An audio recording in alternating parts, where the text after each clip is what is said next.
Good morning friends. स्वागत है आपका बायोमोलिक्यूल की क्लास में। स्वागत है आपका एंजाइम की क्लास में। पिछले लेक्चर में हमने माइकलिस मेंटेन समीकरण तक पढ़ लिया था। माइकलिस मेंटेन की डेफिनेशन थी वो हमने देख ली थी।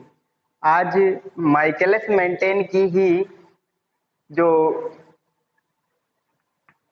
परिभाषा है माइकलिस मेंटेन स्थिरांक की, वो हम एक और डेफिनेशन देखने वाले हैं। तो चलिए शुरू करते हैं दोस्तों। माइकलिस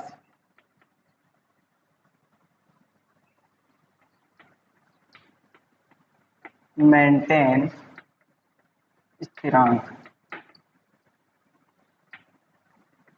इसे Km बोलते हैं।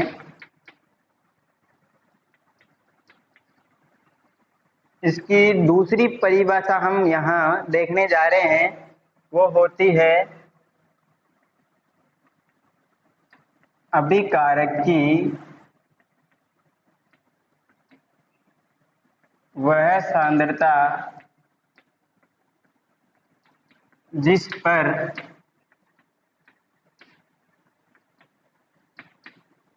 एंजाइम के आधे सक्रिय स्थल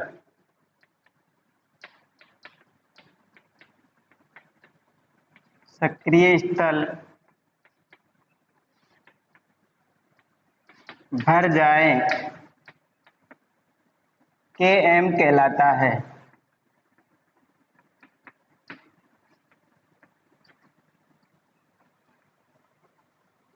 पिछली डेफिनेशन हमने देखी थी कि अभिकारक की वह सांद्रता जिस पर अभिक्रिया की दर उच्चतम दर की आधी हो जाए या आधी रह जाए, वो क्या कहलाता है? माइकलिस मेंटेन स्थिरांक। और यहाँ पर हम सांद्रता के रेफरेंस में या फिर जो सक्रिय स्थल है भरने के हिसाब से इसकी परिभाषा देख रहे हैं। तो वो क्या हो जाएगी? अभिकारक की वह सांद्रता जिस पर एंजाइम के आधे सक्रिय स्थल भर जाए, मतलब आधी भरी हुई स्टेज एंजाइम के सक्रिय स्थल की, वो क्या कहलाती है? माइकलिस मेंटेन स्थिरांक कहलाती है। अब सक्रिय स्थल क्या होते हैं? सक्रिय स्थल एंजाइम पर पाए जाने वाले विशेष स्थल होते हैं जहां पर अभिकारक आकर जुड़ता है। तो इसका एक एग्जाम्पल देखेंगे हम। यदि किसी एंजाइम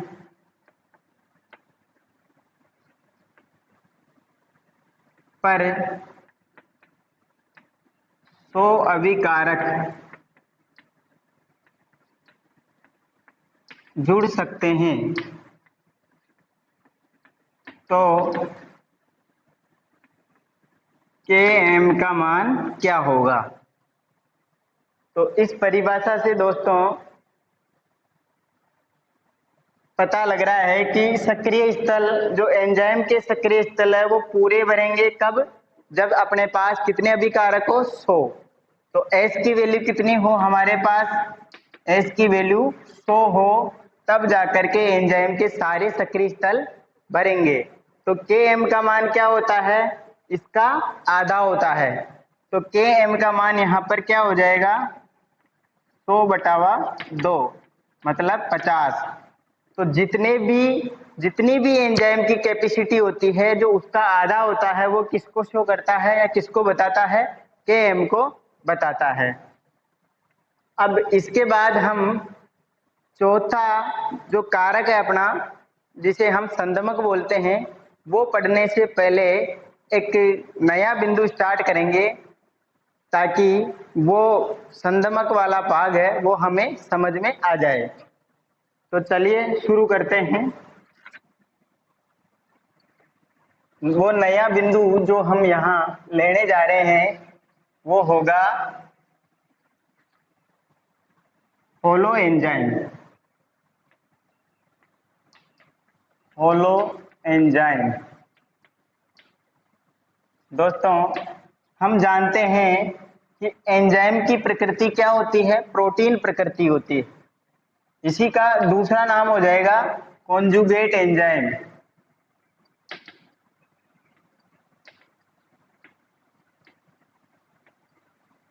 संयुक्त एंजाइम भी बोलते हैं इसे।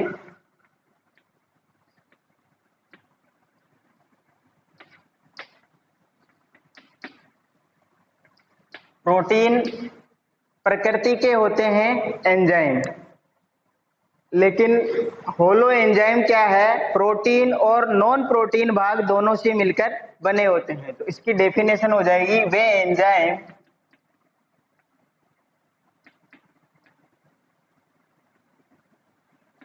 जो प्रोटीन भाग व गैर प्रोटीन भाग, गैर प्रोटीन मीन्स नॉन प्रोटीन भाग से मिलकर बने होते हैं,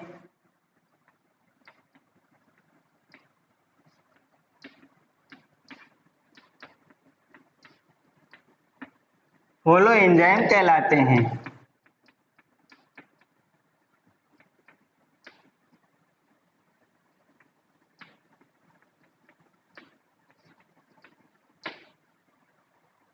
होलो एंजाइम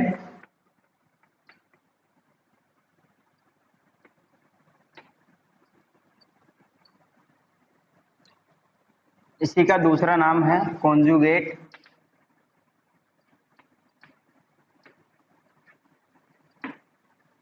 इसके दो पार्ट हो गए, डेफिनेशन से हमें पता लग रहा है।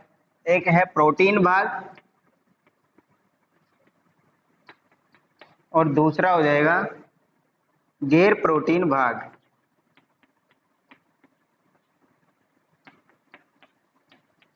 ये जो दोनों भाग दिए हुए हैं, इनका अलग अलग नाम होता है, इन्हें विशेष नाम से जानते हैं। जो प्रोटीन भाग होता है उसे हम एपो एंजाइम कहते हैं। एपो एंजाइम अर्थात होलो एंजाइम का वह भाग जो जो प्रोटीन युक्त होता है, या प्रोटीन भाग क्या कहलाता है, एपो एंजाइम कहलाता है।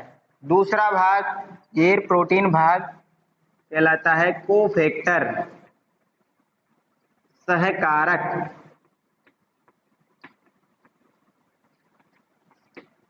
और दोस्तों, ये जो सहकारक वाला भाग है अर्थात गैर प्रोटीन भाग है, यह जो एंजाइम की जो कैपेसिटी होती है उत्प्रेरण की, उसको प्रेरित करता है। तो एंजाइम के उत्प्रेरण को प्रेरित करने वाला कारक कौन सा है, कोफैक्टर वाला कारक है। तो यहाँ पर लिख देंगे हम, यह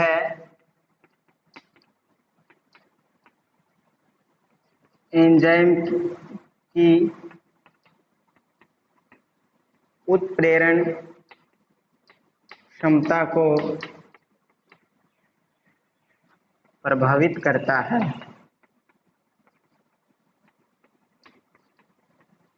मतलब उत्प्रेरण क्षमता किसके द्वारा संभव है, सहकारक के द्वारा संभव है। और जो प्रोटीन भाग होता है उस पर क्या मौजूद होते हैं, सक्रिय स्थल मौजूद होते हैं।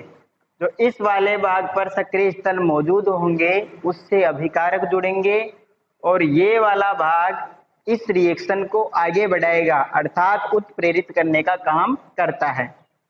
अब कैसे उत्प्रेरित करता है, इसे हम तीन भागों में पढ़ेंगे। इसके तीन पार्ट हो जाएंगे। फर्स्ट पार्ट है इसका प्रोस्थेटिक समूह।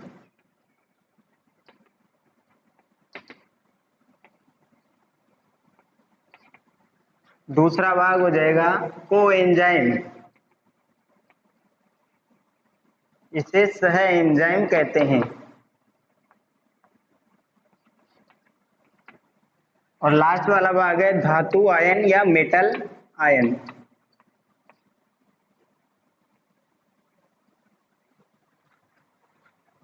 फर्स्ट पार्ट प्रोस्थेटिक समूह, दूसरा सह एंजाइम और तीसरा धातु आयन।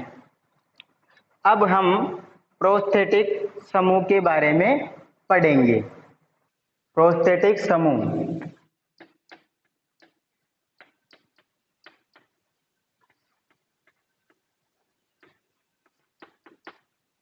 पहला जो कोफैक्टर का प्रकार है वो है प्रोस्थेटिक समूह, और इसकी डेफिनेशन क्या हो जाएगी,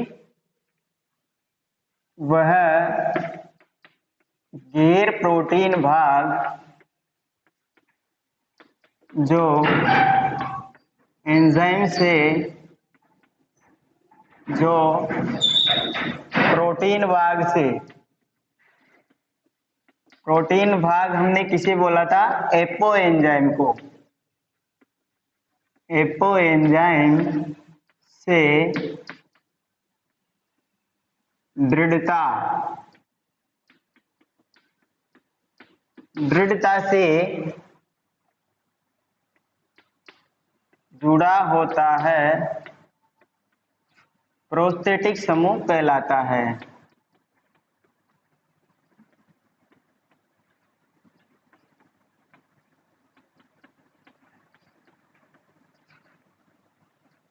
तो इसकी डेफिनेशन क्या हो गई दोस्तों कि यह वह गैर प्रोटीन भाग है जो प्रोटीन भाग अर्थात एपो एंजाइम से दृढ़ता से, मजबूती से जुड़ा होता है। और ये क्या होता है? कार्बनिक भाग होता है।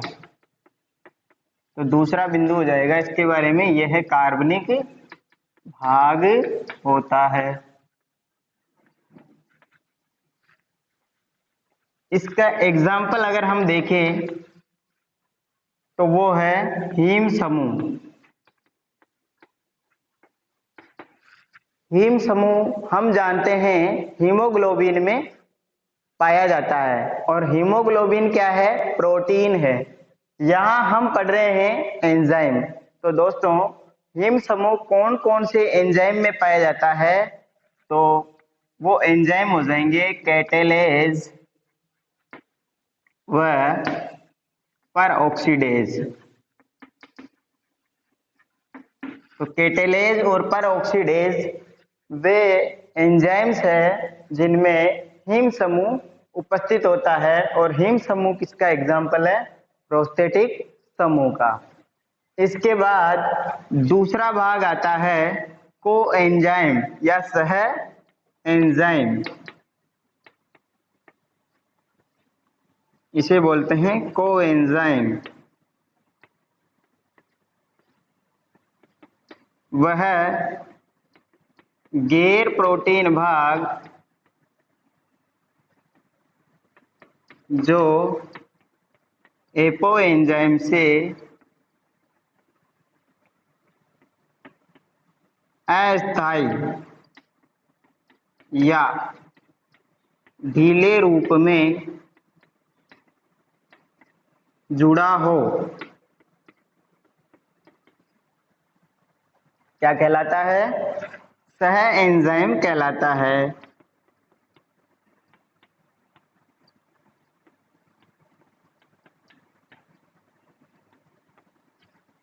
तो जो भाग मजबूती से जुड़ा है वो क्या कहलाएगा? प्रोस्थेटिक समूह। और जो भाग अस्थायी या ढीले रूप में जुड़ा होता है उसे क्या बोलेंगे हम? सह एंजाइम। यह भी कार्बनिक भाग होता है, यह भी ऑर्गेनिक पार्ट होता है, यह भी कार्बनिक भाग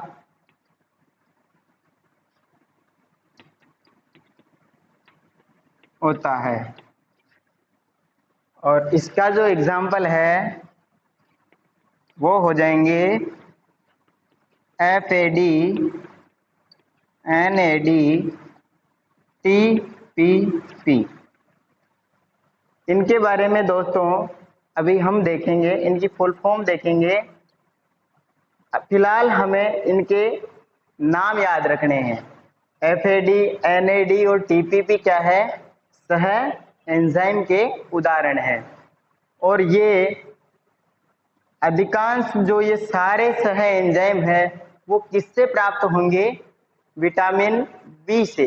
तो विटामिन बी जो कि बहुत सारे सब पार्ट्स में डिवाइडेड रहता है, उसे विटामिन बी कॉम्प्लेक्स के नाम से जानते हैं।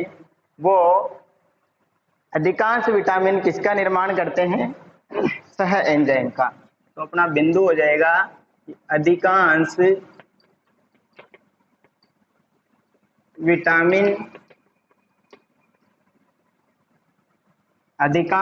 सह एंजाइम का निर्माण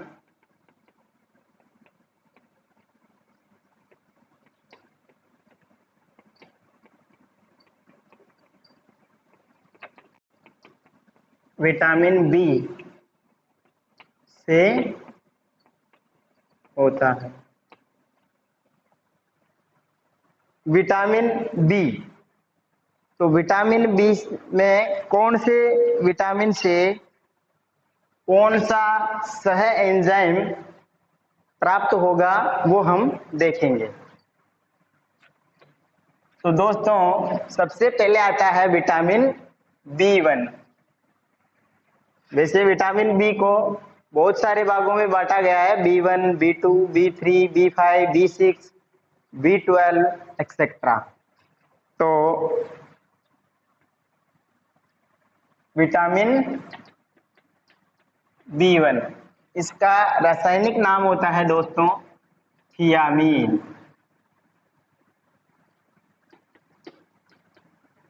बायोलॉजी में एक वर्ड होता है थियामीन, जिसे हम विटामिन बी1 के नाम से जान रहे हैं, और दूसरा एक और वर्ड होता है थायमीन।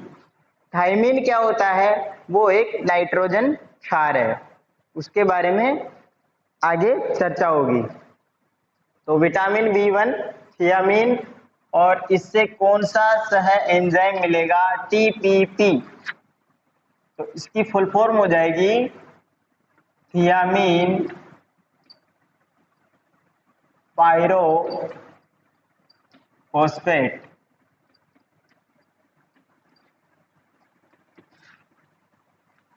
दूसरा विटामिन हो जाएगा विटामिन बी2, इसका रासायनिक नाम होता है राइबोफ्लेविन।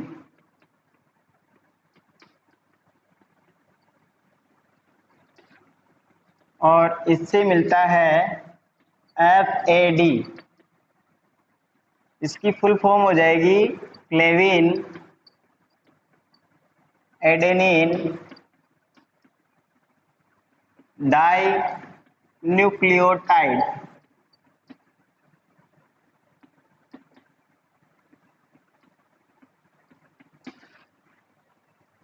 और तीसरा जो सह एंजाइम है वो है NAD। तो ये किससे मिलेगा? विटामिन बी3 से। और विटामिन बी3 का रासायनिक नाम होता है नियासिन।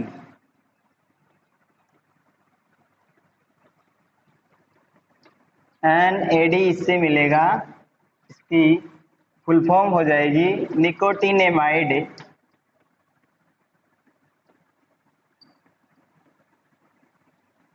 Adenine dinucleotide.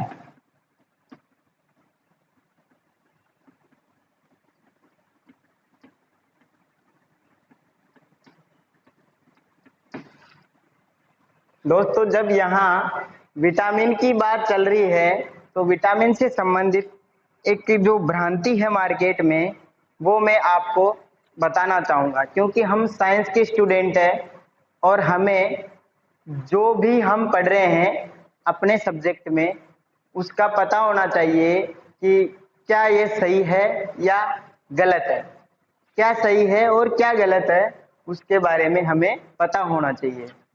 तो मार्केट में एक हेयर ऑयल आता है, उसका नाम है आंवला।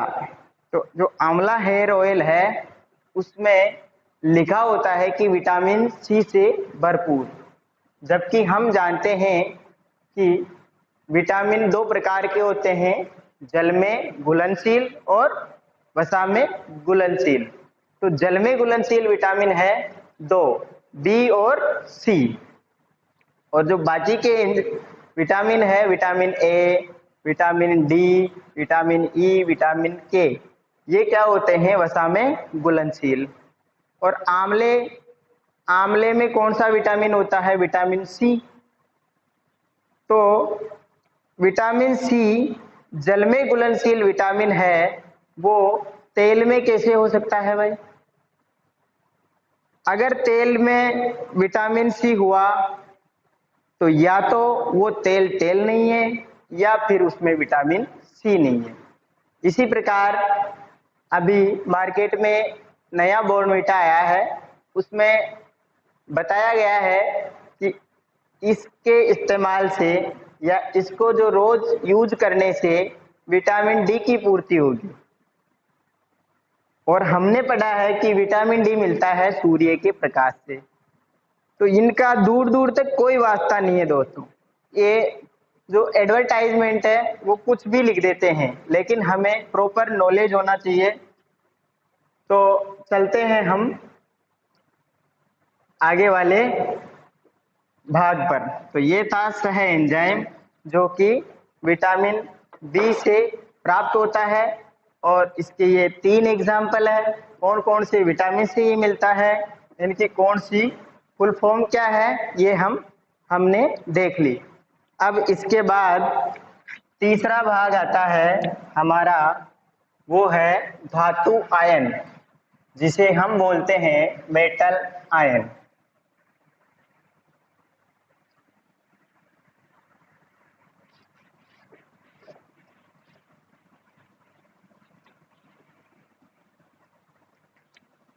तो तीसरा भाग क्या हो जाएगा, धातु आयन।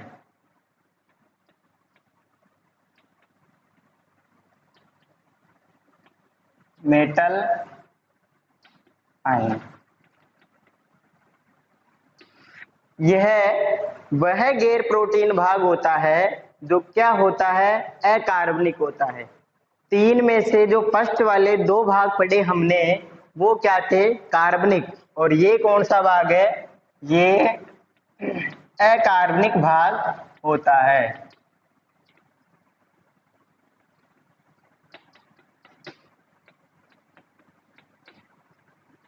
अब इसके हम एग्जाम्पल देखेंगे, जिसमें सबसे पहले है जिंक। जिंक जो मेटल है उसमें कौन कौन से एंजाइम आते हैं, या कौन कौन से एंजाइम में जिंक उपस्थित होता है, ये हम देखेंगे। तो जिंक में पहला हो जाएगा अपने पास एल्कोहल डिहाइड्रोजिनेज। Alcohol dehydrogenase.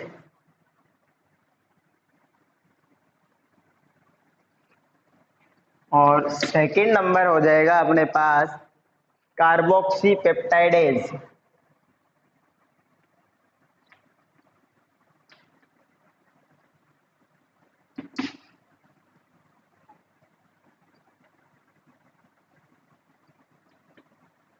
और जिंक जिस एंजाइम में पाया जाता है वो तीसरा हो जाएगा कार्बोनिक एनहाइड्रेज।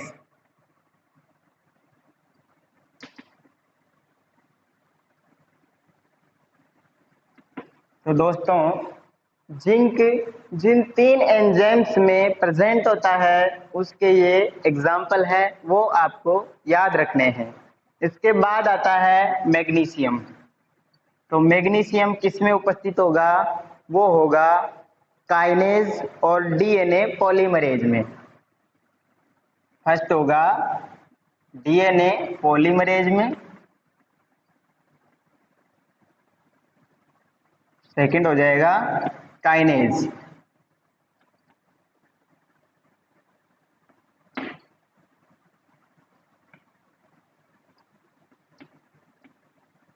काइनेज। इसके बाद आता है कॉपर।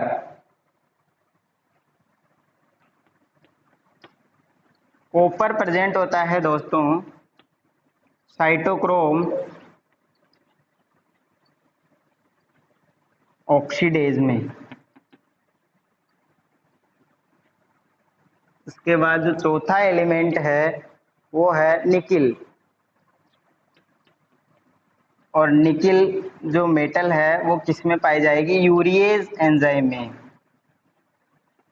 यूरिएज के बारे में पहले भी पढ़ा है हमने कहीं, वो कहाँ देखा था हमने देखा था कि समनर नाम का वैज्ञानिक था जिसने यूरिएज एंजाइम का सर्वप्रथम क्रिस्टलीकरण किया था।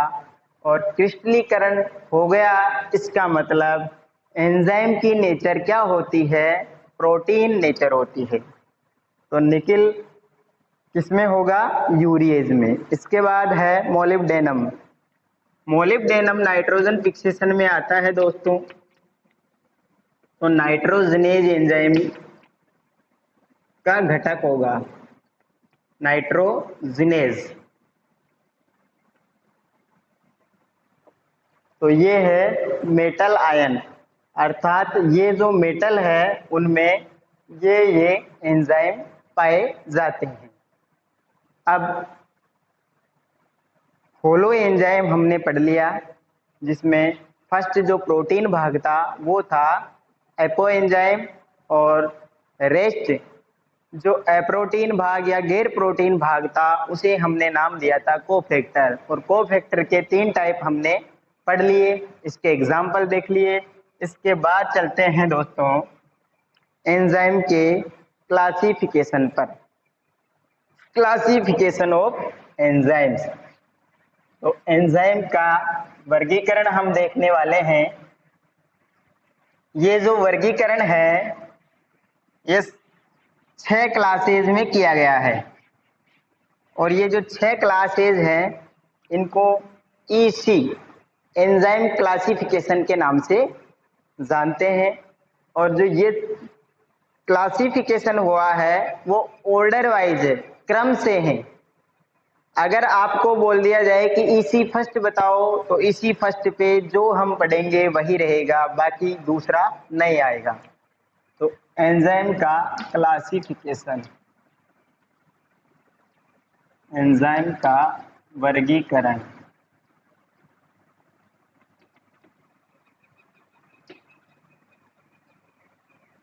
कितनी क्लास में किया गया है? 6 वर्गों में बांटा गया है एंजाइम को,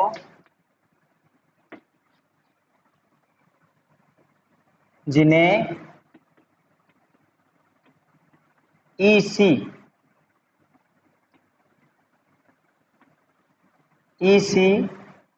कहते हैं। ईसी मतलब एंजाइम क्लासिफिकेशन, एंजाइम क्लास कहते हैं। तो पहले ये 6 क्लास पढ़ेंगे हम, और उसके बारे में फिर एक एक को देखेंगे। तो शॉर्ट में लिख रहा हूं मैं ईसी नंबर 1। ईसी नंबर 1 का मतलब है एंजाइम की जो क्लास है वो फर्स्ट वाली क्लास। तो एंजाइम क्लास फर्स्ट, तो इसमें क्या आता है? Oxido reductase. इसी का दूसरा नाम है डिहाइड्रोजिनेज।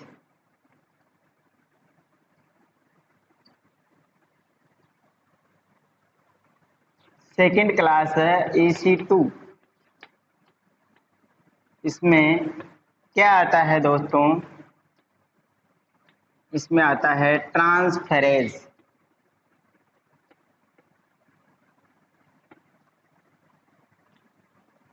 EC3 इसमें आएगा हाइड्रोलेजेस।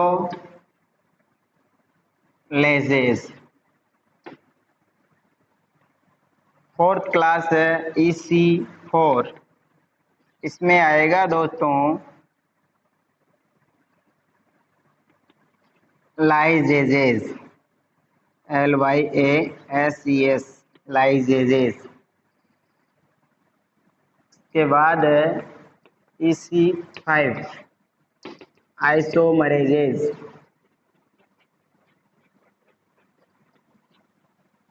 आइसोमरेजेस। लास्ट क्लास है इसकी EC6। इसमें आता है लाइगेजेस।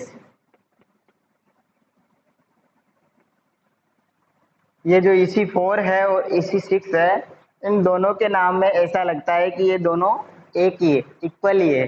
लेकिन अगर हम इसके बारे में पढ़ेंगे तो हमें पता लगेगा कि ये दोनों क्लास है वो बिल्कुल डिफरेंट है। तो इनका नाम याद रखना, मैं हिंदी में लिख देता हूँ। ये है लाइसेज और ये लाइगेज। लाइगेज एंजाइम का यूज तो हम बायोटेक्नोलॉजी में देखते हैं। ये DNA मॉलिक्यूल्स होते हैं या जो DNA के टुकड़े होते हैं उनको जोड़ने का काम करता है। तो दोस्तों ये हो गई एंजाइम क्लासिफिकेशन। और एंजाइम क्लासिफिकेशन में 6 क्लास है, उनको ऑर्डर वाइज याद रखना है। फर्स्ट क्लास ऑक्सीडो रिडक्टेज, जिन्हें हम डिहाइड्रोजिनेज भी कहते हैं। दूसरी क्लास ट्रांसफेरेज या ट्रांसफेरेजेज। तीसरी क्लास है हाइड्रोलेजेज। चौथा लाइजेज, आइसोमरेज, लाइगेज। अब हम देखेंगे ऑक्सीडो रिडक्टेज, इसी नंबर फर्स्ट। इस क्लास में वे एंजाइम आते हैं जो नाम से ही पता चल रहा है इसमें ऑक्सीडो रिडक्टेज, अर्थात वे एंजाइम जो ऑक्सीकरण और रिडक्शन दोनों को एक साथ उत्प्रेरित करे, या फिर ऑक्सीडेशन को उत्प्रेरित करे या रिडक्शन को उत्प्रेरित करे। इसका नाम है डिहाइड्रोजिनेज। इसका दूसरा नाम क्या है? डिहाइड्रोजिनेज। डिहाइड्रोजिनेज इसलिए बोला है क्योंकि इसमें जो ऑक्सीडेशन और रिडक्शन जब एक साथ होता है, अर्थात जो रेडॉक्स रिएक्शंस होती है उनमें इलेक्ट्रॉन का स्थानांतरण होता है या फिर हाइड्रोजन का स्थानांतरण होता है, इसलिए इसका नाम है डिहाइड्रोजिनेज। तो ऑक्सीडो रिडक्टेज एंजाइम क्या है? वे एंजाइम जो रेडॉक्स रिएक्शंस को उत्प्रेरित करते हैं, क्या कहलाते हैं? चलो इसे रहने देते हैं अपन इसको। वे एंजाइम जो रेडॉक्स रिएक्शंस को उत्प्रेरित करते हैं क्या कहलाते हैं? Oxido reductase. सेकंड हमने देखा था कि इनमें इलेक्ट्रॉन अथवा हाइड्रोजन का स्थानांतरण होता है।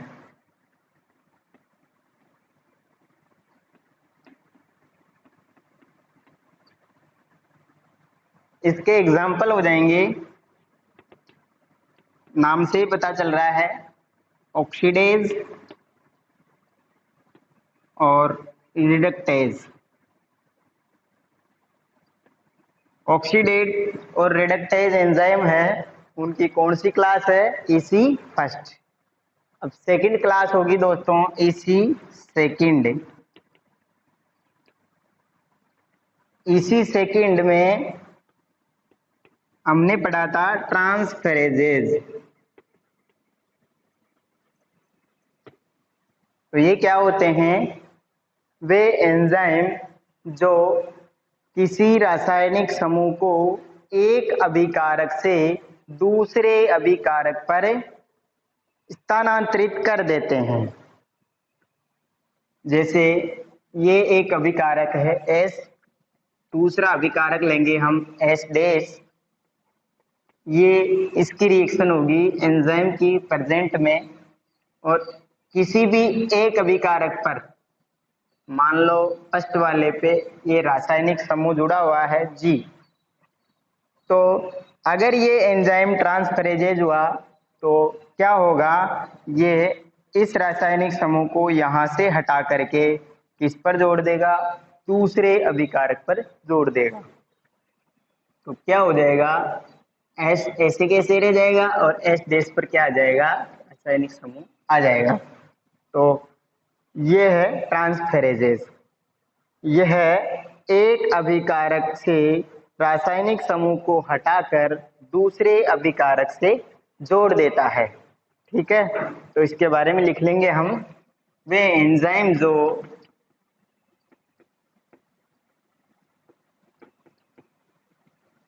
रासायनिक समूह को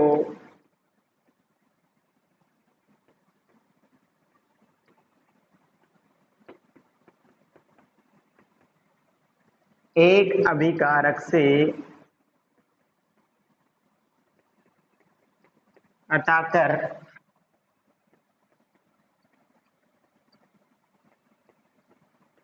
दूसरे अभिकारक पर स्थानांतरित कर देते हैं।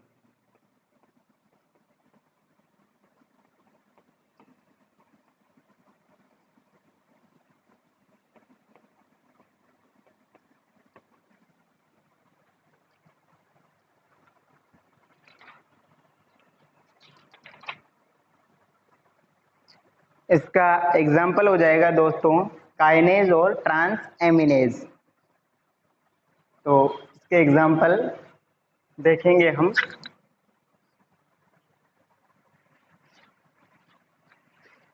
एक तो हो जाएगा काइनेज और दूसरा है ट्रांस एमिनेज।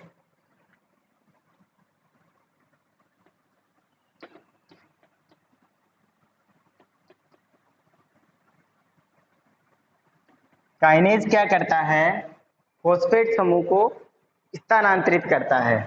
तो फॉस्फेट समूह PO4-3 समूह को स्थानांतरित करता है।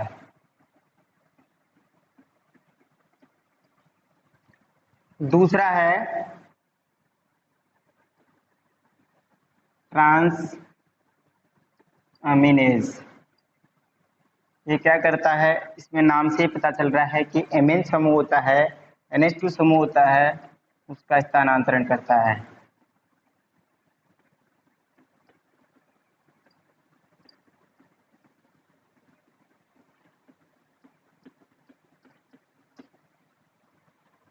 अब इसके बाद तीसरी क्लास आएगी हाइड्रोलेजेस। तो EC थर्ड क्या है, हाइड्रोलेजेस। वे एंजाइम जो जल का प्रयोग करके बंध तोड़ने का काम करते हैं, वो क्या होते हैं, हाइड्रोलेजेस। या वे एंजाइम जो जल अपघटन द्वारा बंध तोड़ते हैं और उत्पाद का निर्माण करेंगे, वो क्या होंगे, हाइड्रोलेजेस। तो इन्हें क्या बोलेंगे हम, इसमें सबसे पहला बिंदु हो जाएगा वे एंजाइम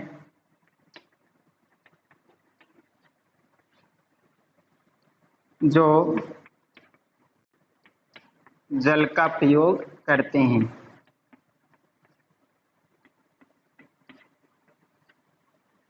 इन्हें जल अपघटनी एंजाइम भी कहते हैं।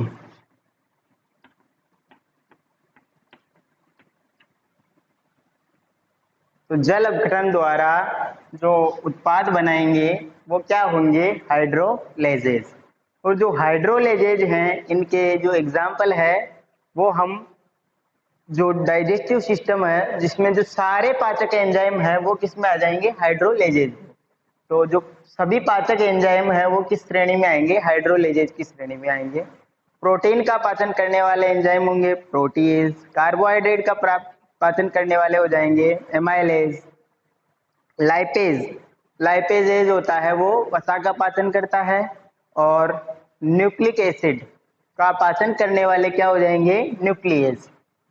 तो इसके एग्जाम्पल है प्रोटीन ये सभी प्रकार के पाचक एंजाइम।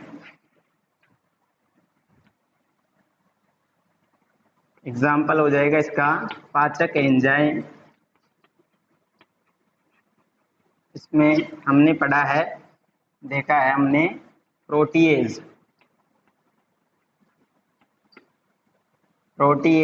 क्या होता है, प्रोटीन पाचक होता है ये। दूसरा है एमाइलेज, ये क्या होता है, कार्बोहाइड्रेट पाचक।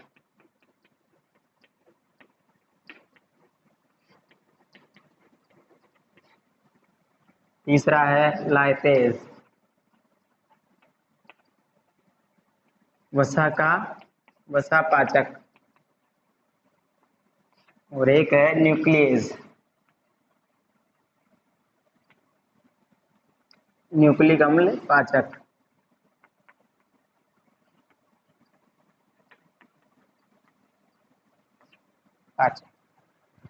ठीक है दोस्तों।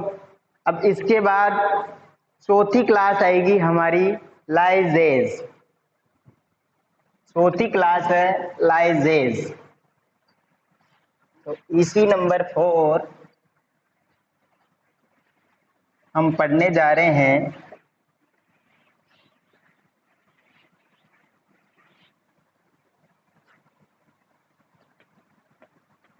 EC4 लाइजेज बिना जल अपघटन के या बिना जल के प्रयोग के बंधों को तोड़ने का काम जो एंजाइम करती है उन्हें बोलेंगे लाइजेज। अब बंध टूटेंगे तो उसकी जगह पे क्या आ जाएगा, डबल बॉन्ड आ जाएगा। तो इसमें किसका निर्माण होता है, डबल बॉन्ड का निर्माण होता है। जहां पर रासायनिक समूह हट रहे हो अर्थात बंध टूट रहे हो, किसके द्वारा, बिना जल के अणु के प्रयोग के। और दूसरी बात जिसमें डबल बॉन्ड का निर्माण हो रहा हो वो क्या है, लाइजेज। इसी नंबर 4 में हो जाएगा ये रासायनिक समूह को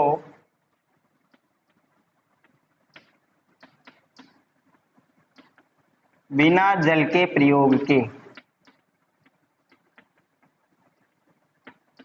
हटाती है। दूसरा, डबल बॉन्ड का निर्माण हो जाता है। इसमें जो हमें प्रोडक्ट मिलेगा उसमें किसका निर्माण होगा, डबल बॉन्ड का निर्माण होगा। कैसे होगा, मान लो कोई ये एक रासायनिक समूह है या अभिकारक है, इस पर दो कोई रासायनिक समूह जुड़े हुए हैं। अब इसकी अभिक्रिया एंजाइम की उपस्थिति में हो गई तो इससे क्या प्रोडक्ट बनेगा,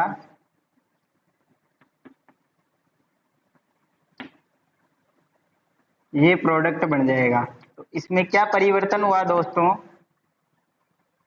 ये जो कार्बन थे इसके ये समूह तो वैसे के वैसे ही है, लेकिन ये जो साइड वाले, ये जो ऊपर वाले दोनों समूह है X और Y, ये दोनों क्या हो गए, हट गए, अर्थात इनके बंध टूट गए। किसकी सहायता से, लाइजेज की सहायता से। और बंध टूटेंगे तो दूसरी तरफ बंध का निर्माण होगा। क्यों होगा, क्योंकि कार्बन की वैलेंसी पूरी करनी होती है। तो यहाँ पर डबल बॉन्ड आ जाएगा और ये X और Y दोनों प्रतिस्थापित हो जाएंगे या हट जाएंगे। ठीक है, इसके जो एग्जाम्पल है वो है एल्डोलेज।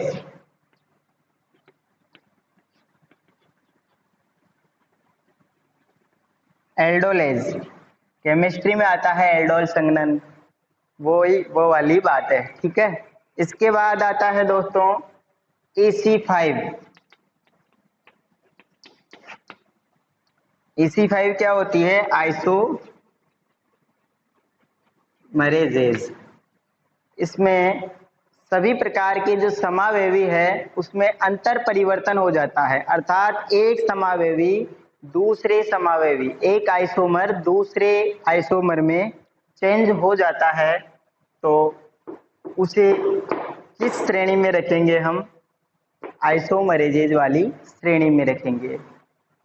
आइसोमर जैसे positional isomer, chain isomer, stereo isomer, optical isomer, ये जो ये होते हैं ज्योमेट्रिकल आइसोमर, ये समावेवियों के प्रकार है। तो इसमें क्या आ जाएगा,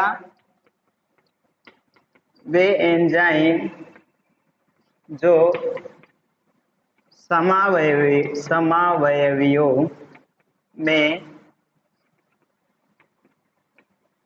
अंतर परिवर्तन, एक दूसरे में परिवर्तन को उत्प्रेरित करती है, क्या कहलाती है, आइसोमरेजेज।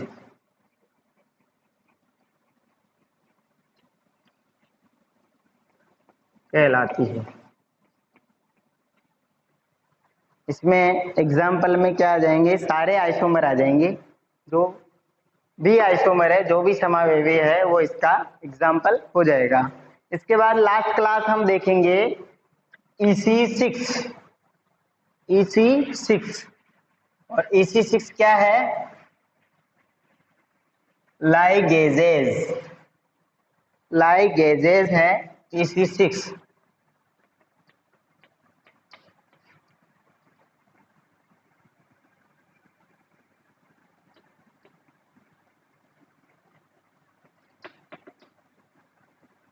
वे एंजाइम जो रासायनिक समूह को जोड़ती है।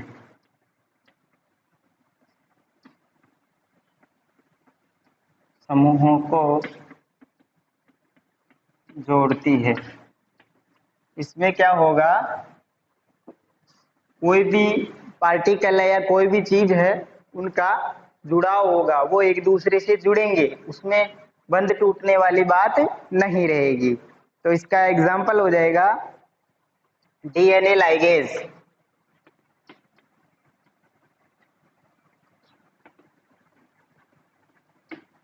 DNA लाइगेज क्या होता है? जो DNA में फॉस्फोएस्टर बंध है उनको जोड़ने का काम करता है। तो DNA में फॉस्फोएस्टर बॉन्ड्स को जोड़ती है। कौन जोड़ती है? DNA ligases. दूसरा है सिट्रेज सिंथेटेज।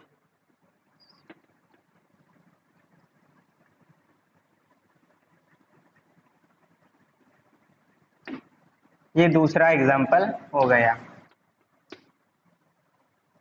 तो ये जो हमने पढ़ी वो है एंजाइम का वर्गीकरण, और एंजाइम का वर्गीकरण 6 क्लास में किया गया है, ये हमने देखा। अब दोस्तों हम जो पिछली क्लास में हमने देखा था, इससे पहले वाली क्लास में देखा होगा, क्या पढ़ रहे थे हम? एंजाइम की क्रियाविधि को प्रभावित करने वाले कारक। उसमें हमने 3 कारक देख लिए थे और बोला था कि जो एक कारक बचा है संदमक, उसे हम बाद में देखेंगे। तो वो कारक आज हम देखने वाले हैं। तो अपना टॉपिक हो जाएगा संदमक। इसे इंग्लिश में बोलते हैं इनहिबिटर।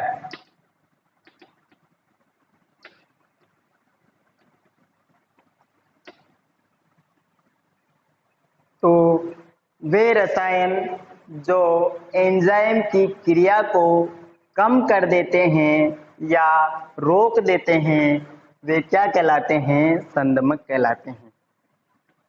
तो वे रसायन जो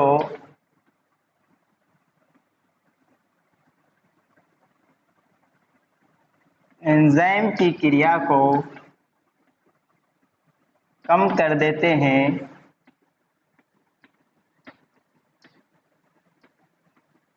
या रोक देते हैं,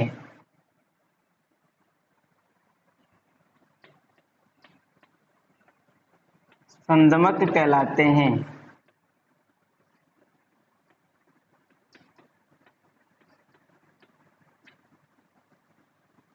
संदमक की डेफिनेशन हो गई। इसके बाद हम इसके प्रकार देखेंगे। संदमन के प्रकार 3 प्रकार है दोस्तों इसके। फर्स्ट टाइप हो जाएगा प्रतिस्पर्धा संदमन।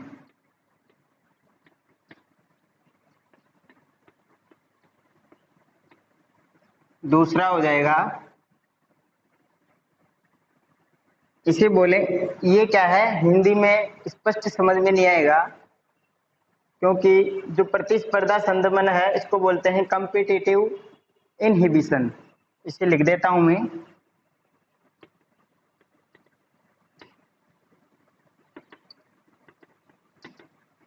Competitive inhibition.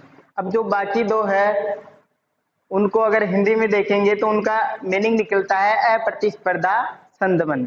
तो वो इंग्लिश में अलग अलग दे रखा है, इसलिए हम इंग्लिश में देखेंगे। तो दूसरे नंबर पे हैं नॉन कॉम्पिटिटिव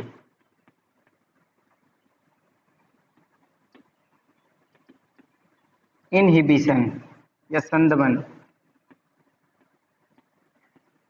तीसरा है अनकॉम्पिटिटिव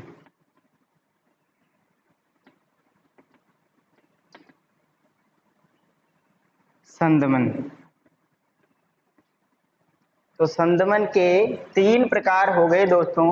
पहला है प्रतिस्पर्धा संदमन, जिसे हम कॉम्पिटिटिव इनहिबिशन के नाम से जानते हैं। दूसरा है नॉन कॉम्पिटिटिव संदमन। तीसरा है अनकॉम्पिटिटिव संदमन। तो पहला हो जाएगा अपना कॉम्पिटिटिव संदमन।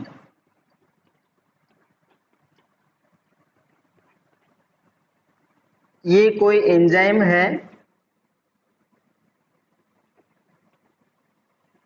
इस पर ये सक्रिय स्थल उपस्थित है। ये एंजाइम है जिस पर ये सक्रिय स्थल है। सक्रिय स्थल क्या होता है?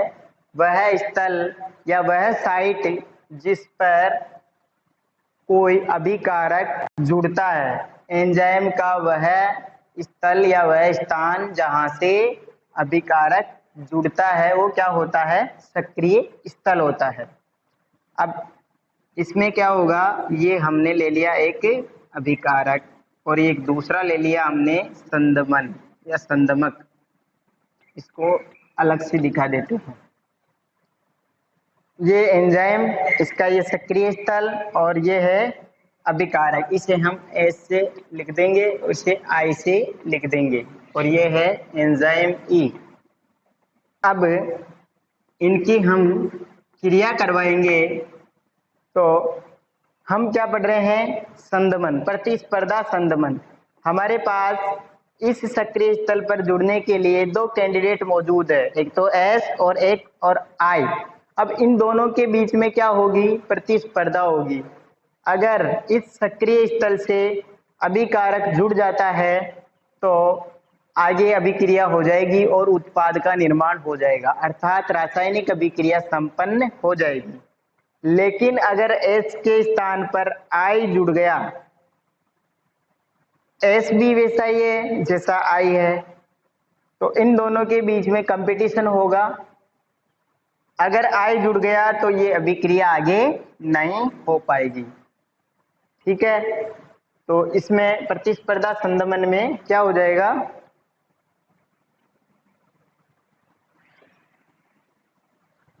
क्या होता है इसमें?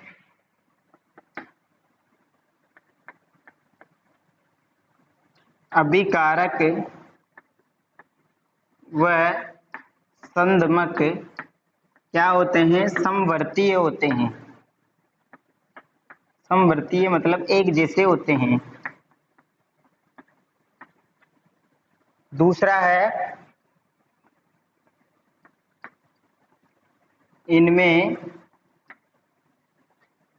इसमें संदमक व अभिकारक के बीच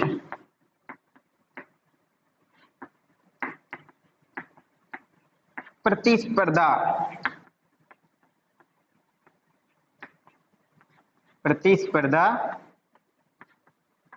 होती है। तो 2 बिंदु हो गए इसके बारे में। अगर हम चाहते हैं कि ये अभिक्रिया हो तो क्या करेंगे दोस्तों?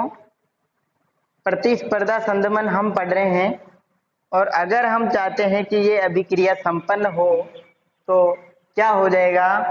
हमें क्या करना पड़ेगा ऐसा कि प्रतिस्पर्धा संदमन में कमी आ जाए, अर्थात ये अभिक्रिया संपन्न हो जाए। तो हम क्या करेंगे? अभिकारकों की सांद्रता बढ़ा देंगे। अगर ये अभिकारकों की संख्या या सांद्रता बढ़ जाएगी तो अब इसमें कैंडिडेट कौन बढ़ गए? अभिकारक बढ़ गए। और अभिकारक बढ़ गए तो इनकी पॉसिबिलिटी इनहिबिटर की तुलना में ज्यादा हो जाएगी। क्या ज्यादा हो जाएगी? सक्रिय स्थल पर जुड़ने की। ठीक है, तो एक नोट लिखेंगे हम, प्रतिस्पर्धा संदमन को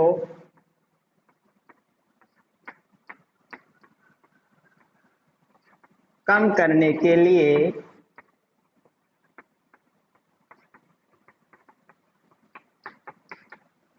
क्या करते हैं? अभिकारक की सांद्रता बढ़ाते हैं। अभिकारक की सांद्रता बढ़ा देते हैं।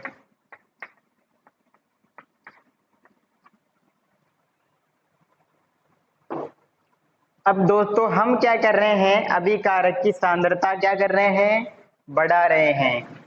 अभिकारक की सांद्रता बढ़ा रहे हैं, तो अब इसके बाद दो क्वेश्चन और बनते हैं यहाँ से। पहला है Vmax पर क्या प्रभाव पड़ेगा और Km पर क्या प्रभाव पड़ेगा।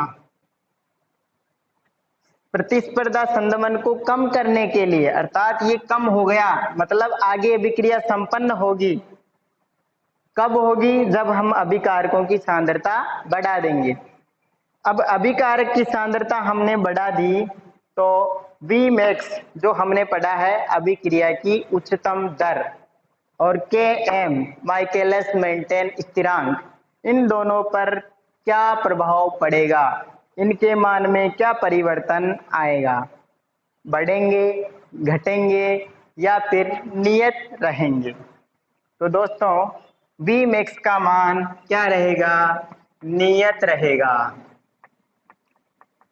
और Km का मान क्या है? बढ़ेगा। अब आप बोलोगे कैसे? तो हमने पहले भी देखा है कि एंजाइम से अगर अभिकारक जुड़ता है तो क्या है? उत्पाद का निर्माण होता है, और Vmax इस अभिक्रिया को जितना वेग, जितना तेजी से होना चाहिए था वो उतनी ही तेजी से होगी। इसमें इनहिबिटर का कोई रोल नहीं है, क्योंकि ये इससे जुड़ ही नहीं रहा, तो अभिक्रिया की दर तो कम होने वाली नहीं है, क्योंकि उत्पाद बन रहा है। तो Vmax का मान क्या है? नियत रहेगा, पहले जैसा था वैसे ही रहेगा। लेकिन पहले क्या था? अभिकारक की सांद्रता क्या थी? कम थी। अभिकारक की सांद्रता कम थी, तो Km का मान भी क्या होगा? कम होगा। लेकिन हम क्या कर रहे हैं? अभिकारक की सांद्रता को क्या कर रहे हैं? इंक्रीज कर रहे हैं, बढ़ा रहे हैं, और इसका इफेक्ट भी क्या आ रहा है? पॉजिटिव आ रहा है, अर्थात ये अभिकारक है इससे सक्रिय स्थल से जुड़ रहे हैं। अगर हम अभिकारक की सांद्रता बढ़ा रहे हैं और ये इससे नहीं जुड़ पा रहे हैं, तो Km का मान क्या होगा? परिवर्तित नहीं होगा। लेकिन ये अभिकारक इससे जुड़ रहे हैं, इसलिए Km का मान बढ़ जाएगा। ठीक है दोस्तों, ये था प्रतिस्पर्धा संदमन। इसका एग्जाम्पल हो जाएगा मेलोनेट। ये मेलोनेट क्या है? प्रतिस्पर्धा संदमन का एग्जाम्पल है, जो क्या करता है? सक्सीनेट डिहाइड्रोजनेज का संदमन करता है। सक्सीनेट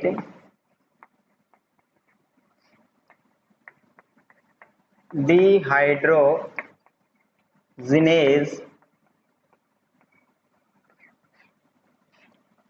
का संदमन करता है।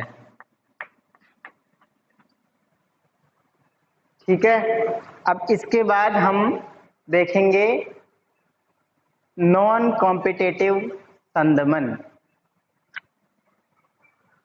तो दूसरा प्रकार हो जाएगा इसका नॉन कॉम्पिटिटिव संदमन।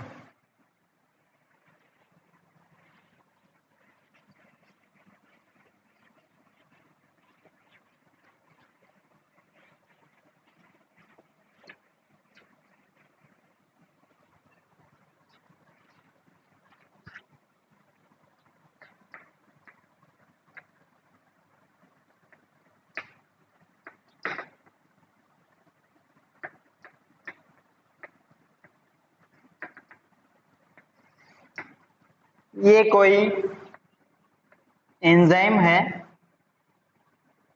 इस पर ये सक्रिय स्थल है और इसमें सक्रिय स्थल के अलावा एक और स्थल मौजूद है। ये हमने एंजाइम बनाया है, इसमें ये है सक्रिय स्थल और इसके अलावा एक और स्थल मौजूद है।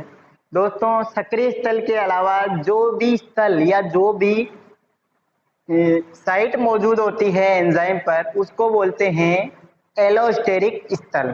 सक्रिय स्थल के अलावा जो स्थल मौजूद होते हैं किस पर, एंजाइम पर, उसको बोलते हैं हम एलोस्टेरिक स्थल। तो ये क्या हो जाएगा, एलोस्टेरिक स्थल है। इसके बारे में हम आगे देखेंगे, इसलिए मैं यहाँ पर केवल बता रहा हूँ, आगे पढ़ेंगे। अब इससे क्या जुड़ेंगे, पहला एक तो अभिकारक जुड़ेगा और दूसरा क्या जुड़ सकता है, इससे जुड़ सकता है ये संदमक। अब इसमें क्या है, अभिकारक तो किससे जुड़ेगा, सक्रिय स्थल से जुड़ेगा और ये संदमक किससे जुड़ेगा, एलोस्टेरिक स्थल से जुड़ेगा। अब सक्रिय स्थल पर जुड़ने के लिए यहाँ पर किसी प्रकार की प्रतिस्पर्धा नहीं रही, तो क्या हो जाएगा, फिर तो अभिक्रिया का हो जाना चाहिए। अगर अभिकारक सक्रिय स्थल से जुड़ रहा है और संदमक एलोस्टेरिक स्थल से जुड़ रहा है, तो अभिक्रिया आगे जानी चाहिए, नहीं जानी चाहिए, जानी चाहिए। लेकिन ऐसा नहीं होता है। जब एंजाइम के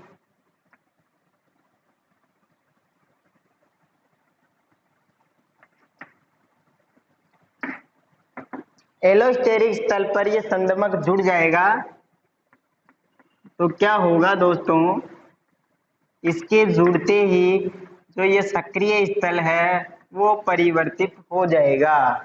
तो सक्रिय स्थल वैसा नहीं रहेगा जैसा मौजूद है, इसलिए अभिक्रिया आगे नहीं होगी। तो रिएक्शन आगे नहीं बढ़ेगी, मतलब क्या हो गया, संदमन हो गया। और इस प्रकार के संदमन को क्या बोलेंगे, नॉन कॉम्पिटिटिव संदमन बोलेंगे। इसमें एक और बात, इसमें अभिकारक और संदमक दोनों का आकार सेम नहीं है, अलग अलग है। तो इसके बारे में हो जाएगा,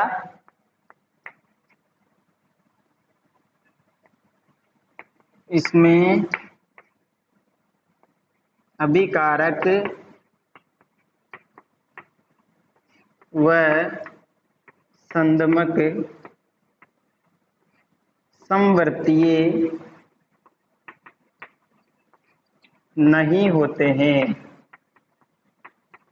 अगर समवर्तीय नहीं होंगे तो इनमें क्या है, प्रतिस्पर्धा नहीं होगी।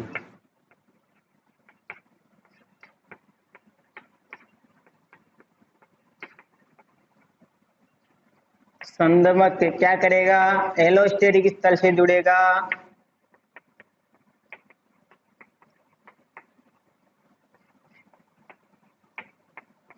स्थल से जुड़कर एंजाइम की संरचना परिवर्तित कर देता है। एंजाइम की संरचना परिवर्तित कर देता है।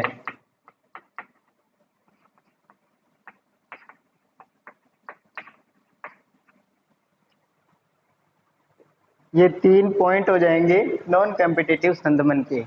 अब हम देखें कि नॉन कॉम्पिटिटिव संदमन में को हम कम कर सकते हैं क्या। अगर हम अभिकारक की सांद्रता बढ़ाएं, अभिकारक की सांद्रता बढ़ाएं तो क्या उत्पाद का बनना पॉसिबल है, नहीं। क्यों, क्योंकि संदमक किससे जुड़ गया, एलोस्टेरिक स्थल से जुड़ गया और इसने क्या है, सक्रिय स्थल को परिवर्तित कर दिया। तो यहाँ पर आप कितने ही अभिकारक ले आओ या कितनी ही सांद्रता बढ़ा दो, इससे कोई फर्क नहीं पड़ने वाला, अर्थात ये सक्रिय स्थल से नहीं जुड़ेगा। तो क्या होगा, इस प्रकार के संदमन में, इस प्रकार के संदमन को सांद्रता, अभिकारक की सांद्रता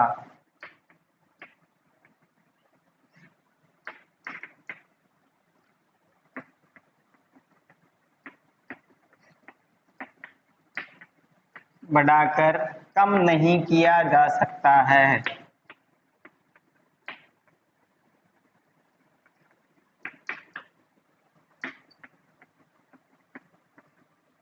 सांद्रता बढ़ा रहे हैं लेकिन इसमें इस प्रकार के संदमन में कमी नहीं आएगी। तो अब इसमें भी वही वाली बात कि इसमें Vmax और Km पर क्या प्रभाव पड़ेगा। तो इसमें क्या हो रहा है, सांद्रता बढ़ा रहे हैं हम अभिकारक की, लेकिन क्या है, अब कोई प्रोडक्ट नहीं बन पा रहा है, अर्थात इसमें अभिक्रिया क्या हो रही है, संदमित हो रही है। तो उसकी दर क्या हो रही है, संदमित हो रही है। तो इसमें Vmax का मान क्या हो जाएगा, कम हो जाएगा। क्यों कम हो जाएगा, क्योंकि ये अभिक्रिया में उत्पाद नहीं बन रहा, अर्थात इसकी दर में कमी आ रही है। ठीक है। और दूसरा है Km, इसके मान क्या रहेगा, नियत रहेगा। नियत क्यों रहेगा दोस्तों, क्योंकि जो सामान्य स्थिति में जो होना चाहिए वो हो रहा है, लेकिन यहाँ पर अगर अभिकारक नहीं जुड़ रहा है तो Km के मान में क्या परिवर्तन होगा, कुछ भी नहीं होगा, नियत रहेगा। तो ये भी इंपॉर्टेंट है, नीट में पूछे गए क्वेश्चन है कि प्रतिस्पर्धा संदमन में Vmax और Km के मान पर क्या प्रभाव पड़ेगा, और नॉन कॉम्पिटिटिव संदमन में Vmax और Km के मान पर क्या प्रभाव पड़ेगा। अब इसके बाद हम लास्ट टाइप पढ़ेंगे संदमक का, वो है अनकॉम्पिटिटिव संदमन। अनकॉम्पिटिटिव संदमन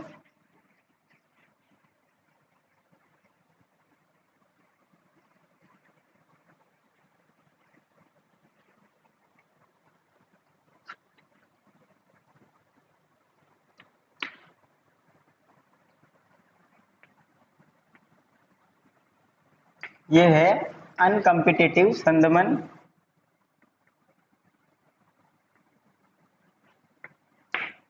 ये कोई एंजाइम है, इस पर ये सक्रिय स्थल है और ये एलोस्टेरिक स्थल है। इससे अभिक्रिया हो रही है अभिकारक की, और किसका निर्माण हो रहा है,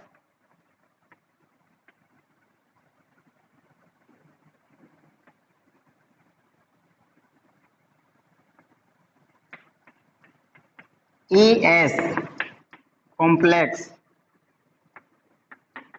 का, ES कॉम्प्लेक्स का निर्माण हो गया। S क्या है, अभिकारक की सांद्रता, E है एंजाइम। ये दोनों मिलकर क्या बना रहे हैं, ES कॉम्प्लेक्स बना रहे हैं। इसके बाद अब क्या आ जाता है, इनहिबिटर आ जाता है। इसके बाद क्या आ जाता है, इनहिबिटर आ जाता है। ये है इनहिबिटर। और फिर ये कहाँ जुड़ेगा, ये यहाँ पर जुड़ेगा। तो किसका निर्माण हो जाएगा,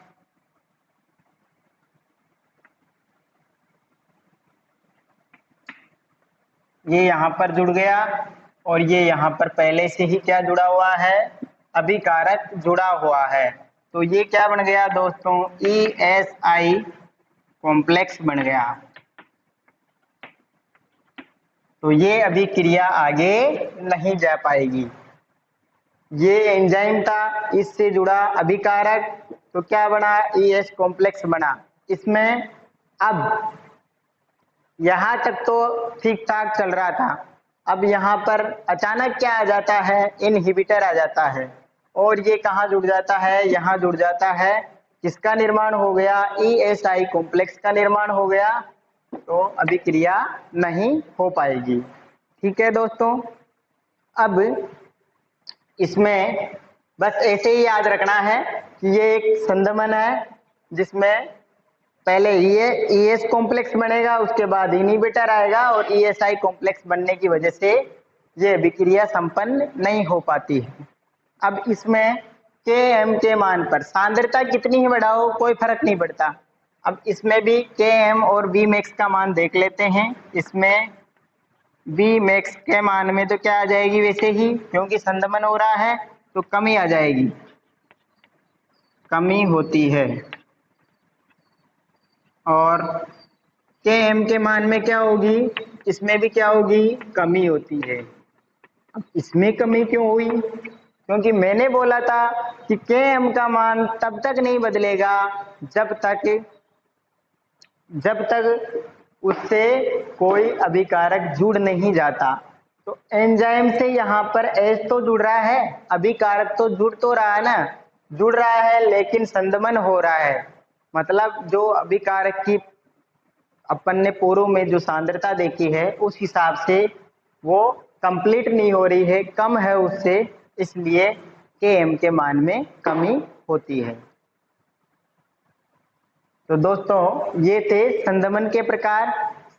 अब हम इसके बाद का जो भी पार्ट है एंजाइम का रेस्ट पार्ट, इसकी एक और क्लास होगी, इसके बाद हम आगे वाले बिंदु पर चर्चा करेंगे। धन्यवाद।